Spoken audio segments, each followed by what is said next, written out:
My husband told his mother, "I'm leaving her. I can't live with a woman who earns less than me." I agreed to everything he wanted. A month later, his lawyer called him, his voice shaking. "Why didn't you tell me about this?" he asked. My husband froze. He finally understood what I'd never said. "You need to start looking for a real job, Jane. I can't keep telling people my wife is just a bookkeeper." Sean stood in our kitchen in the heart of San Francisco's Soma district, holding his promotion letter and waving it around like it was the winning lottery ticket, like it was Exhibit A in a court case he'd already won. Behind him, through the floor-to-ceiling windows, I could see the early morning sun glinting off the Salesforce Tower and the apartment building on Folsom Street I'd bought through my LLC, the one he knew nothing about.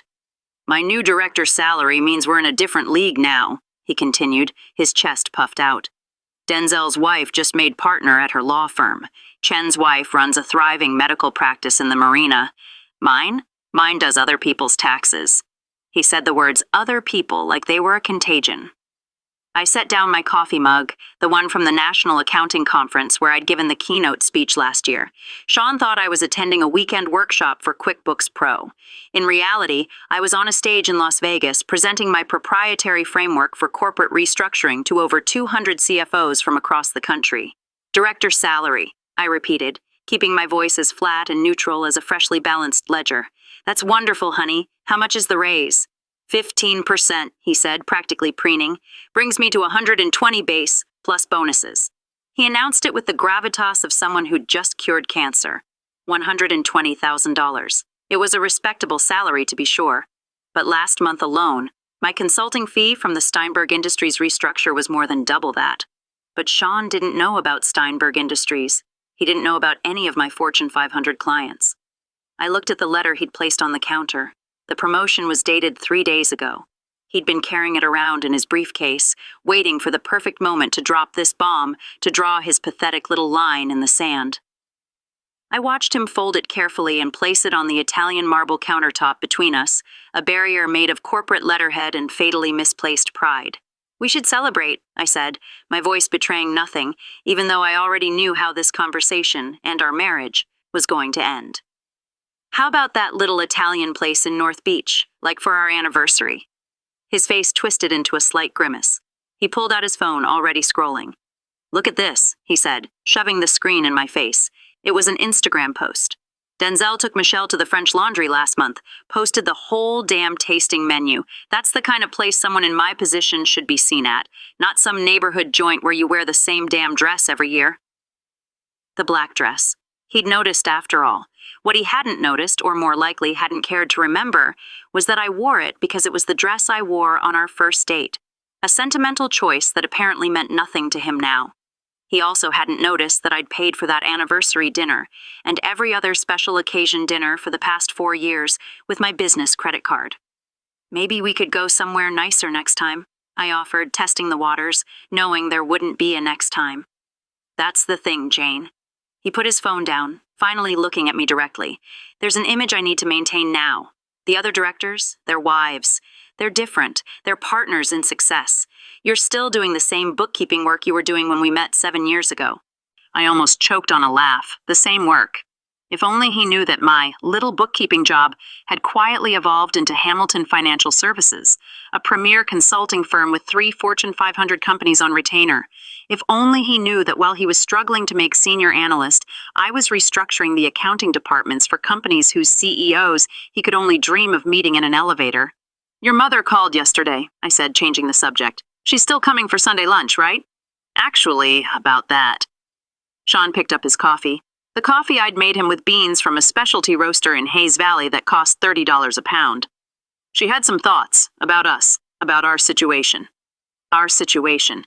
His mother, Queen, had been having thoughts about our situation since the day Sean introduced me as a bookkeeper. She'd looked at me the way you'd look at a scuff mark on an expensive pair of shoes, something unfortunate that needed to be dealt with. "She thinks I'm being held back," Sean continued, parroting lines I was sure they had rehearsed. "That I could be moving faster in my career if I had the right kind of support at home. Someone who understands the corporate world, someone who can host dinner parties and network with the right people." "I understand the corporate world," I said quietly. "Jane, you balance the books for dentists and dry cleaners. That's not the same as understanding high-level business strategy." Last week, I'd saved a pharmaceutical giant $40 million by identifying and eliminating redundancies in their global accounting structure. The week before, I'd helped a Silicon Valley tech startup prepare for an IPO that would value them at $2 billion. But to Sean, I spent my days entering receipts for Dr. Bob's family dentistry. He walked over to the window, looking out at the sweeping view of the Bay Bridge, a view my consulting fees had paid for. I'm 35 years old, Jane. This promotion is just the beginning. In 5 years, I could be a VP. In 10, maybe C-suite. But I need the right partner for that journey. And I'm not the right partner because I'm a bookkeeper. Because you lack ambition, Jane. You're content with mediocrity. You've never pushed yourself to be more. I thought about the 14-hour days I'd pulled last month during the Morrison Industries audit, an audit that had uncovered massive internal fraud and saved them from bankruptcy. I thought about the certification courses I'd completed online late at night while Sean was watching sports, each one adding another lucrative specialization to my consulting offerings. I thought about the network of CFOs and controllers who had my personal cell number on speed dial, calling me when they needed problems solved that their six-figure internal teams couldn't handle. You're right, I said finally, my voice calm. I should probably think about my future. Sean turned from the window, and I could see the wave of relief wash over his face. He thought I was agreeing with him.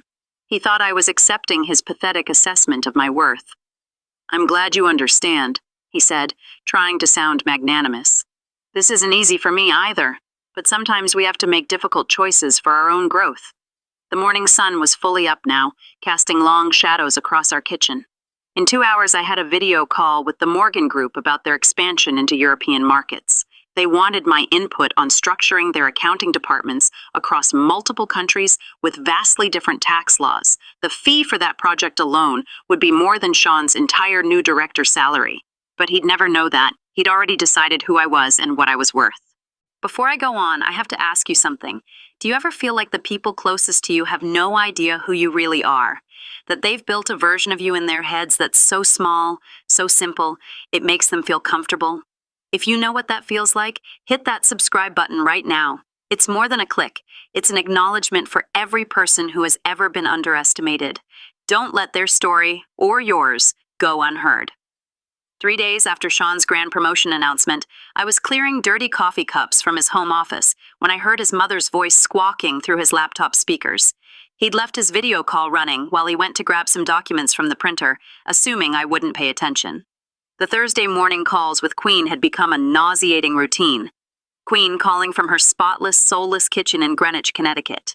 Sean updating her on his fictional career victories while I supposedly entered receipts in the other room. Did you tell her yet? Queen's voice had that particular vulture-like tone of anticipation, like a woman waiting for the hot gossip at her country club. I stopped in the doorway, holding the mugs Sean had left scattered across his desk. Through the laptop screen, I could see Queen leaning forward, her pearl necklace catching the light from her kitchen's bay window. Sean returned to his desk, settling into his ergonomic chair, the one I'd bought him for his birthday after he complained about back pain. I brought up the career incompatibility issue, he said. Laid the groundwork. Groundwork? Queen's laugh was as sharp and unpleasant as a shard of glass. Sean, darling, you're a director now. You can't keep dragging dead weight. How much longer are you going to pretend that having a bookkeeper for a wife is acceptable? Dead weight. The phrase hung in the air. I stood frozen in the hallway, my knuckles turning white around a mug I'd given him on our 3rd anniversary. It said, "World's Best Husband." I used to believe it. I know, Mom. I'm handling it, Sean sighed, running his fingers through his hair, a gesture I recognized from 7 years of watching him wrestle with what I thought were difficult decisions. I met with a lawyer last week, George Blackwood, the guy from the billboards on 101. Good choice, Queen purred. Aggressive representation for high earners. Exactly, Sean said. He says with the income disparity, I'm in a very strong position. Jane makes, maybe $40,000 a year doing those little bookkeeping jobs? My new salary puts me at 3 times that. The documentation is clear. $40,000. That's what he thought my company, Hamilton Financial Services, brought in. Just last month, I'd billed the Morrison Group $90,000 for restructuring their European operations. You deserve someone who is your equal, Queen continued, her voice dripping with condescension. When I think about Denzel's wife, Michelle, a partner at Crawford Associates, or that lovely Dr. Kim that Marcus married. These are women who contribute, who understand ambition. That's exactly my point, Sean agreed. I can't show up to corporate events with someone who doesn't understand basic business strategy. At that dinner with the executives last week, Jane spent 20 minutes talking to the CFO's wife about recipe organization.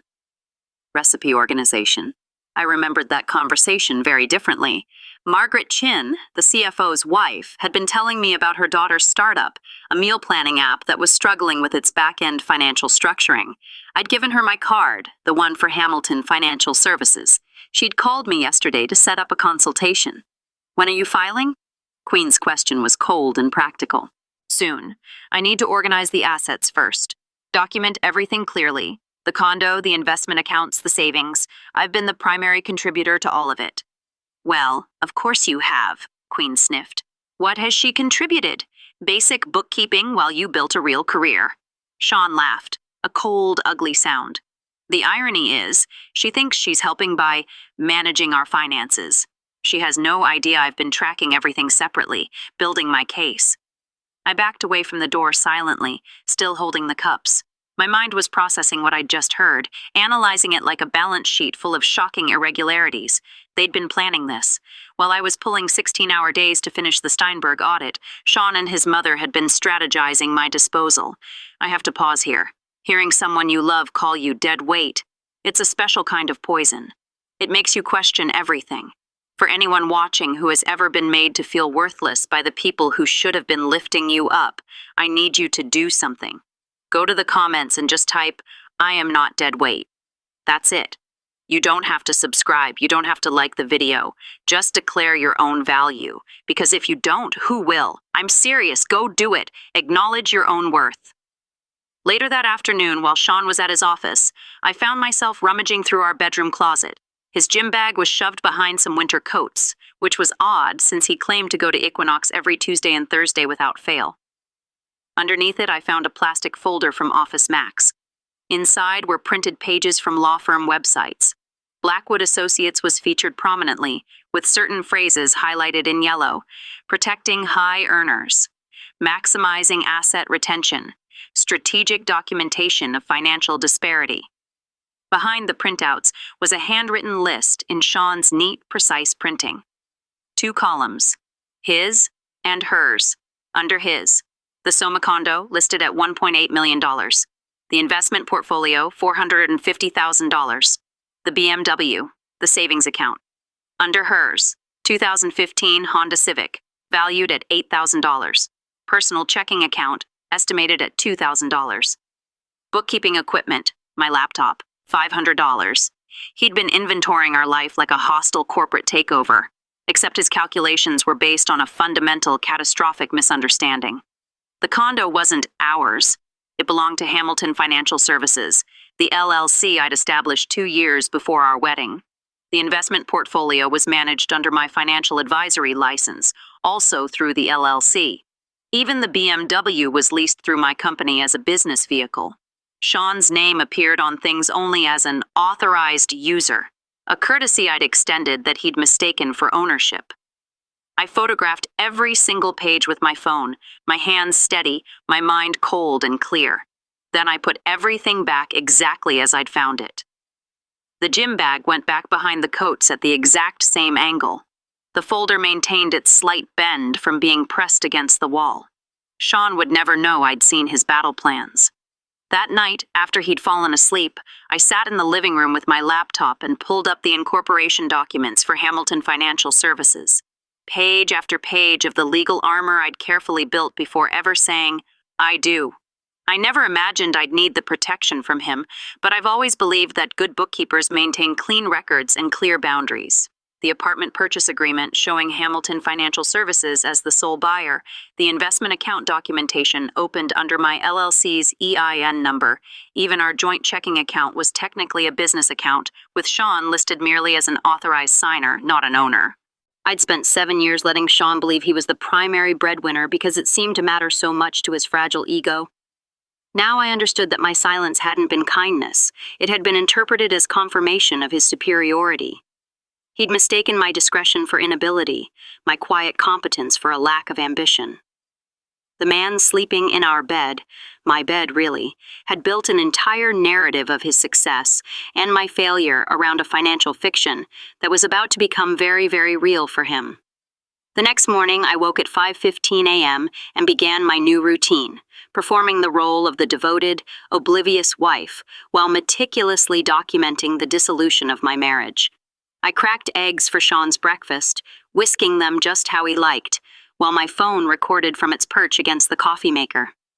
The video captured him strolling in at 7:45 a.m., grabbing his coffee without a word of acknowledgement, his eyes glued to his phone.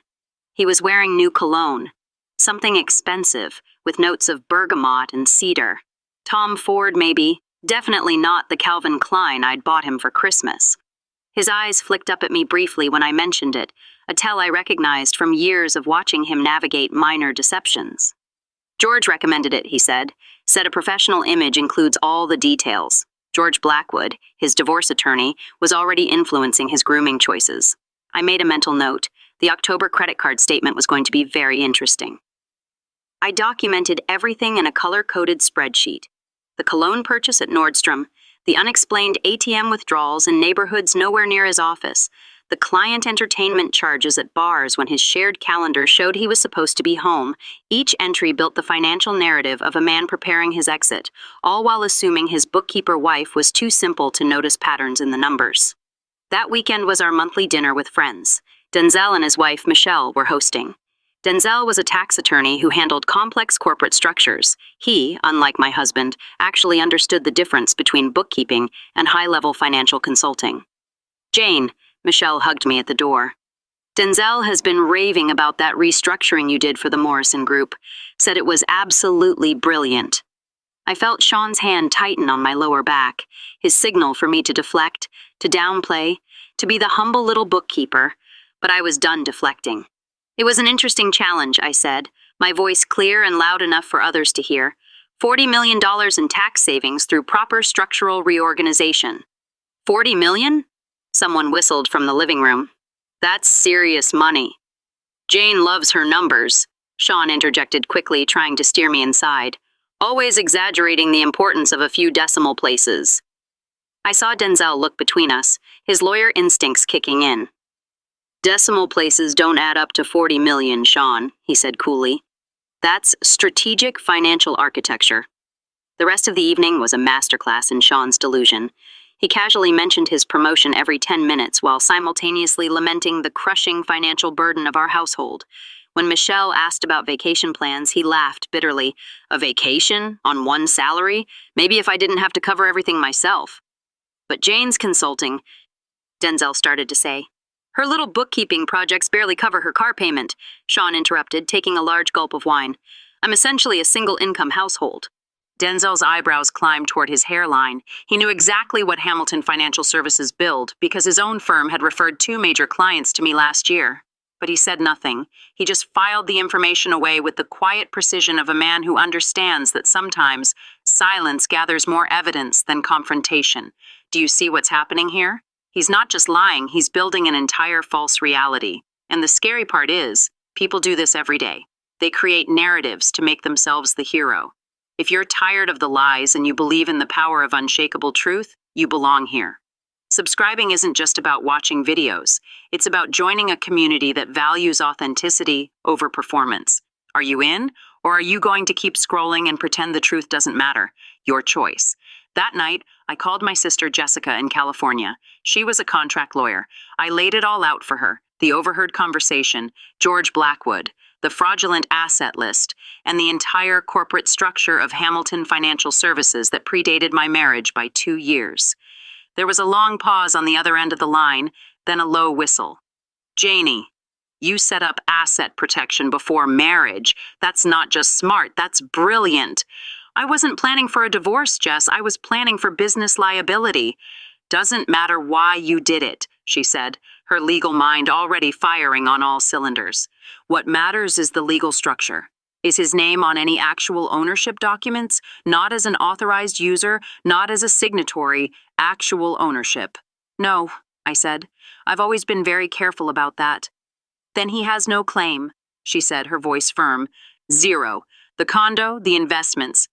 If they're held by your LLC and that LLC predates the marriage, he can scream about income disparity until he's blue in the face. It won't matter. He's building his entire case on a foundation of sand. Should I tell him? Absolutely not, Jessica said immediately. Let him document everything. Let him file the papers. Let him present his pathetic little PowerPoint about your financial incompatibility. The more he commits to this false narrative, the more spectacular the collapse will be when reality comes crashing down. A few days later, I met with a private investigator Denzel had recommended. I didn't need surveillance. I just needed employment verification. 3 days later, the investigator, Thomas Brennan, called with results that were even more shocking than I had anticipated. Your husband is on a performance improvement plan, Thomas said without preamble. Has been for the last 6 months. He's one missed deadline away from being terminated. His manager described him as struggling to meet basic analyst responsibilities. He wasn't a director. He wasn't even a particularly good analyst. He was a man drowning in his own mediocrity, constructing an elaborate fiction where he was a corporate titan being held back by his underachieving wife. The reality was, he was a failing employee with an ego the size of the Golden Gate Bridge, about to lose his job while trying to steal assets that were never his to begin with. The stage was set. All I had to do was wait for his pride to lead him right into the trap I hadn't even intended to set. 2 weeks later, he approached me with the studied casualness of an actor who'd rehearsed his lines all morning. Jane, he said, I think it would be beneficial to meet with a neutral third party to discuss our growing incompatibility issues. The next afternoon, George Blackwood appeared at our door, 15 minutes early, carrying a leather briefcase that probably cost more than my first car. He moved through my apartment with the confidence of an auctioneer who'd already cataloged its value, his eyes lingering on the artwork, the furniture, the stunning view. Sean had arranged our dining room like a sterile conference room. He'd even made a PowerPoint presentation about our divorce. The first slide popped up on the smart TV. Financial incompatibility analysis. Below it, a graph with 2 lines. His salary, a sharp upward arrow. Mine, a flat, pathetic line at the 40,000-a-year mark he'd invented for me. He'd used our wedding photo as a watermark, our smiling faces ghosted behind his fabricated data. He clicked through slides with titles like Current Asset Allocation Inefficiencies and Proposed Restructuring Terms. He referred to our marriage as an inefficient status quo and called me a dependent party. He actually used the phrase dead weight loss to describe me. George Blackwood then produced a folder and slid a separation agreement across the table. It outlined the terms Sean had generously proposed. The condo would transfer to him, the investment portfolio likewise. He was even willing to consider temporary support payments to ease my transition. This seems comprehensive, I said finally, pulling out my pen, the Mont Blanc I used for signing consulting contracts worth more than Sean's annual salary. You're being very understanding, Blackwood observed, his condescension thick enough to cut with a knife. Many spouses in your position would be emotional. My position, the position of a woman about to be left with nothing. Except I wasn't in that position at all. I signed each page with a deliberate, steady hand, the same signature that appeared on restructuring proposals for Fortune 500 companies. Sean watched me with a look of smug satisfaction, probably already composing the victory text to his mother. As soon as Blackwood left, I heard Sean on the phone in the bedroom. Mom, it's done, he said, his voice giddy. She signed everything, no resistance at all. Exactly like you predicted. Completely passive. I stood in the hallway holding my copies of the agreement. Predictably passive. They were so busy congratulating themselves on their brilliant strategy that they never stopped to wonder why a woman who managed complex financial restructurings for a living would sign away her entire life without so much as a question. They never considered that my cooperation wasn't surrender. It was strategy. The real presentation would come later, not in slides and charts, but in the cold, hard language of legal documents and property deeds that would shatter every single assumption they had ever made about me. This is the moment, the point of no return. She has the power, but they don't know it yet. The tension is almost unbearable. Can you feel it? If your heart is pounding right now, imagine how it feels to live it. There are stories of quiet, calculated victory just like this one that need to be told. By subscribing, you're not just a viewer, you're a witness. You're saying that you want to see the underdog win. If you're not willing to commit to that, then I have to wonder, whose side are you really on? I maintained the performance for exactly 48 more hours. Each minute was calculated. I made Sean's coffee. I ironed his shirts. I listened to him talk about his strategic initiatives, knowing full well his primary task was updating spreadsheets no one else wanted to touch. I played the part of the devoted, defeated wife so perfectly that he grew careless, leaving his laptop open, his phone unlocked, treating me like a piece of furniture that happened to cook and clean. Those 48 hours weren't just about maintaining routine. They were a countdown. The time it would take for a competent lawyer like George Blackwood to do a basic asset search and discover the truth. Thursday morning arrived, crisp and bright. I woke at 5:30 a.m., started the coffee, and began preparing breakfast. At exactly 7:45 a.m., Sean's shower started. At 7:52 a.m., his phone sitting on the counter rang. George Blackwood. I let it go to voicemail. It rang again immediately, and a third time. On the fourth call, I heard Sean's muffled, annoyed voice from the bathroom as he answered. Even through the closed door and the running water, I heard the precise moment the world tilted on its axis. The water shut off abruptly. "What do you mean?" Sean's voice climbed an octave. "Hamilton Financial Services." I added salt to the eggs, stirring them gently. Blackwood's voice, now panicked and unprofessional, carried with shocking clarity. "The condo isn't in your name, Sean. It's owned by an LLC, Hamilton Financial Services, established in 2017, 2 years before your marriage. Your wife is the sole member. You are not on a single ownership document." "That's impossible," Sean shrieked. "My name is on the statements. You're an authorized user, not an owner. There's a massive legal difference. The investment portfolio, same situation. The car lease runs through the LLC. Sean, you don't own any of the assets you listed in the agreement. Nothing." I plated the eggs next to a piece of wheat toast, cut diagonally, just the way he liked it. "She tricked me," Sean whispered, his voice cracking. "The documentation was publicly available," Blackwood yelled. "Filed with the state. Any basic asset search would have revealed this. This is catastrophic for your position." The bathroom door burst open. Sean stood there, dripping wet, a towel wrapped around his waist, his face a ghastly shade of white. Water pooled around his feet on the hardwood floors I'd had refinished with my year-end bonus from the Morrison Group. He stared at me, his mouth opening and closing like a fish. I turned from the stove, holding his breakfast plate. My expression was pleasantly neutral, the same face I'd worn every morning for 7 years. "Breakfast is ready," I said calmly. "Your eggs might get cold." "You knew," he whispered. It wasn't a question. It was a revelation.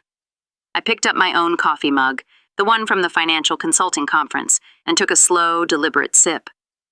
"Harrison was calling quite insistently. He seemed upset. You should probably call him back." He looked smaller, somehow, standing there in my kitchen. The confident director who delivered PowerPoint presentations about dead weight loss had vanished, replaced by a pathetic, confused man in a towel, trying to process how completely and utterly he'd been outmaneuvered. "Hamilton Financial Services," I confirmed, my voice as crisp as a new dollar bill. "Established 2017, all properly documented. You signed acknowledgments every single year when I did our taxes. Page 37 of the return, Schedule E, where it lists LLC income. You've signed it 7 times, Sean." I minimized my work email and pulled up his LinkedIn profile on my laptop, placing it side by side with his W-2 from our tax software. "This is interesting. Your LinkedIn says Senior Director. Your W-2 says Analyst 2. No promotion, no title change, just cost of living adjustments that barely kept pace with inflation." "Everyone enhances their profile," he stammered. "It's called fraud when you submit it as evidence in a legal proceeding," I said. "You signed divorce papers claiming to be the primary breadwinner based on this fiction." Just then, my phone rang. "Queen," the screen announced. I answered and put her on speaker. "You conniving little witch," she shrieked. "You've been planning this all along." "Good morning, Queen," I said coolly. "I haven't hidden a thing. Every document was publicly filed. The fact that neither of you bothered to read or understand what you were signing does not constitute manipulation on my part. It constitutes negligence on yours." "He's moving home, isn't he?" I asked her directly. "You should probably prepare his old room, the one with the participation trophies. He'll need a place to live in 30 days. 30 days? Sean croaked. I pulled a document from my desk drawer. It was a formal eviction notice, printed on Hamilton Financial Services letterhead. As the property owner, I'm terminating your month-to-month tenancy, I explained. 30 days notice as required by California state law. You need to vacate the premises by November 15th. He took the paper with a shaking hand. You can't evict me. We're married. We're divorced, I corrected him. Remember? You filed the papers. The marriage is dissolved, which makes you a tenant in a property owned by my LLC. A tenant without a lease, without a claim, and now without permission to remain. Queen had gone silent on the phone, her angry gasps the only sound. The woman who had called me dead weight was processing the fact that her successful director's son was about to become her unemployed roommate. How will I explain this? Sean asked, his voice a pathetic whisper. Everyone thinks I got everything. That's a branding problem, Sean, I said, closing my laptop. Maybe update your LinkedIn profile. Unemployed analyst seeking housing has a certain honest ring to it. You're enjoying this, he accused. I looked at the man who had plotted my disposal, who had called me mediocre, who had lectured me on ambition. No, I said truthfully, I'm not enjoying it. I'm simply concluding it. You wanted a divorce based on financial incompatibility. Well, you got one. The incompatibility just wasn't in the direction you assumed. 6 months later, I was sitting in my new office on the 40th floor of the Rainier Tower. Hamilton Financial Services had exploded. After word got out about what had really happened in my divorce, my phone hadn't stopped ringing. I'd hired 3 employees. My client list was a who's who of the Fortune 500. Denzel had run into Sean at a Starbucks. He was working as an assistant manager at a car rental company out by SFO. He'd tried to spin it, of course, telling Denzel he was exploring opportunities in the transportation sector, but the name tag that read, Sean here to serve you, had somewhat undermined his story. He told Denzel that his marriage had ended due to financial incompatibility, which, as Denzel later told me, was technically accurate, just not in the way he meant. Every morning I sit at my massive desk, drinking coffee from a new mug Michelle gave me. It's white ceramic with gold lettering that reads, World's Best Accountant.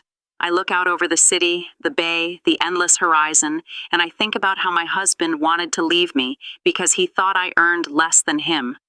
The beautiful, delicious irony is that he was never married to a woman who earned less than him.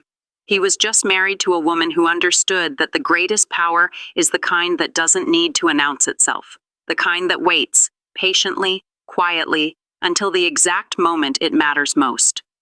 The beautiful thing about numbers is that they never lie. People lie, profiles lie, presentations lie, but the numbers, if you just bother to read them, always tell the truth.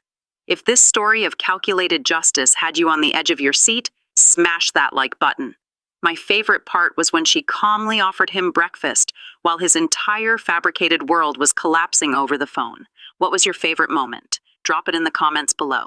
And if you don't want to miss another story of someone getting exactly what they deserve, you know what to do. Subscribe and hit that notification bell so you never miss an upload.